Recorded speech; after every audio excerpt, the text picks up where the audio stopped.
Baramukije amahoro y'Imana, ndabaramukije mu izina rya Yesu. Ni Jeanne Hatunga utunzwe n'Imana, kuko Imana itagutunze nta mwana w'umuntu wogutunga. Wongeye kugaruka kugira ngo uyu munsi tuganire nk'uko twama tuganira. Hama rero uno munsi naricaye ndiyumvira ati reka noneho tutangire tuganire duhana ivyiyumviro ku vyerekeranye n'ubuzima bwacu. Turazi neza yuko ubuzima nk'uko abahanga babivuga no mu bitabo abandika, bavuga yuko ubuzima butagarukira gusa kuri uyu mubiri tubona n'amaso, ahubwo bavuga yuko ubuzima buri mu buryo bwo ibintu bishika kuri 4 canke 5, byose iyo bigiye hamwe bikora ico bita ubuzima.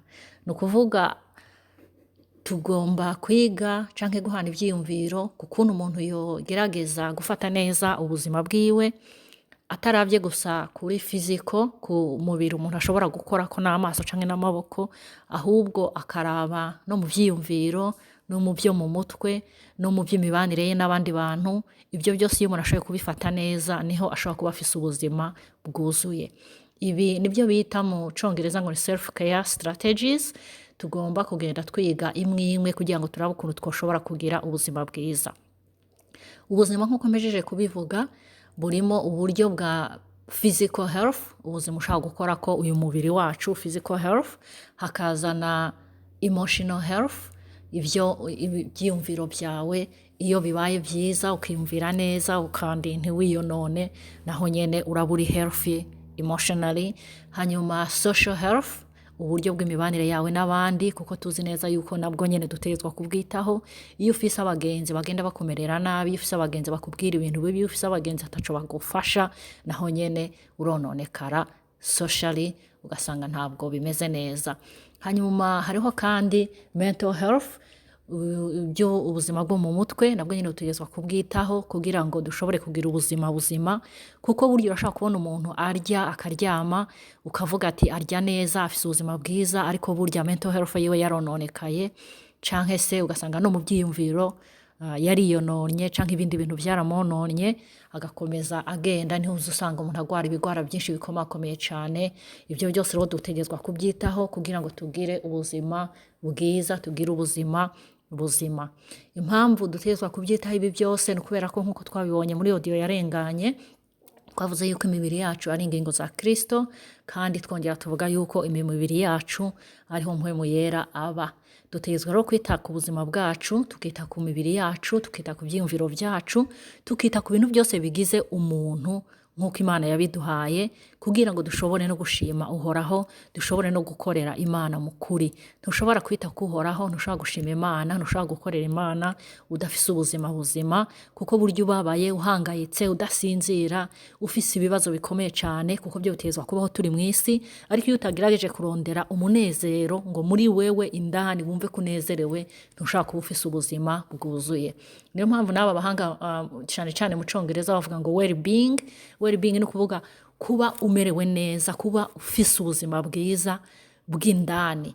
Ushobora kuba urwaye ingwara physically, ariko your emotional, your physical, your spiritual health imeze neza. Naho wowe ufise iyo ngwara, ariko indani muri wewe, inner health, ukaba umerewe neza, ukaba wumva koko unezerewe, ushima. Ntushobora gushima Imana mu gihe ugumuganya, mu gihe ugumurira, mu gihe uri gutukana, mu gihe abagenzi bari kugutuka canke nawe uri kubatukana, mugaca ubishira indani ukumva koko indani ari mwo biri kuva. Ni ukuvuga ntabwo uba ugifise ubuzima bwiza. Niyo mpamvu rero ubuzima buzima turabukeneye kandi dutegerezwa kubwitaho, nibyo tugomba kwiga. Hanyuma niyo mpamvu rero ibi bice uko ari 5 bigize ubuzima: physical, mental, spiritual and social, byose dukeneye kubyitaho kugira ngo dushobore kugira ubuzima bwiza canke se amagara meza, ariko ataraya turabisha amaso. Inzira ya mbere rero mu nzira nyinshi abantu bacamo mu kugira barondere uyu munezero, kuko amahoro yo twaramaze kubona ko amahoro yahabwa n'Uhoraho, kandi ukagira amahoro yo mu mutima. Iyo umaze kuronka amahoro yo mu mutima, uba ukeneye naho umunezero kugira ngo ushobore kuba ufise ubuzima bwuzuye. Mu nzira nyinshi abantu bacamo nk'uko nari mbivuze, bamwe mbere hari n'abaca mu nzira mbi, inzira ikamunezereza muri aka kanya, ariko mu minsi iri imbere ikaba iramuzanira ingaruka mbi, akaza kugira ibindi bintu bibi bimushikako. niyo mpamvu tugomba kuraba inzira nziza twoza ducamo kugira ngo turondere uyu munezero naho wowe uri mu bibazo, kuko birashoboka ko ushaka kuba uri mu bibazo, birashoboka ko ushaka kuba urwaye, ariko ukaba ufise umunezero wo mu mutima wawe, ukaba utekanye muri wewe. Inzira ya mbere tugomba gucamo ni inzira yo kumenya uwo turiwe.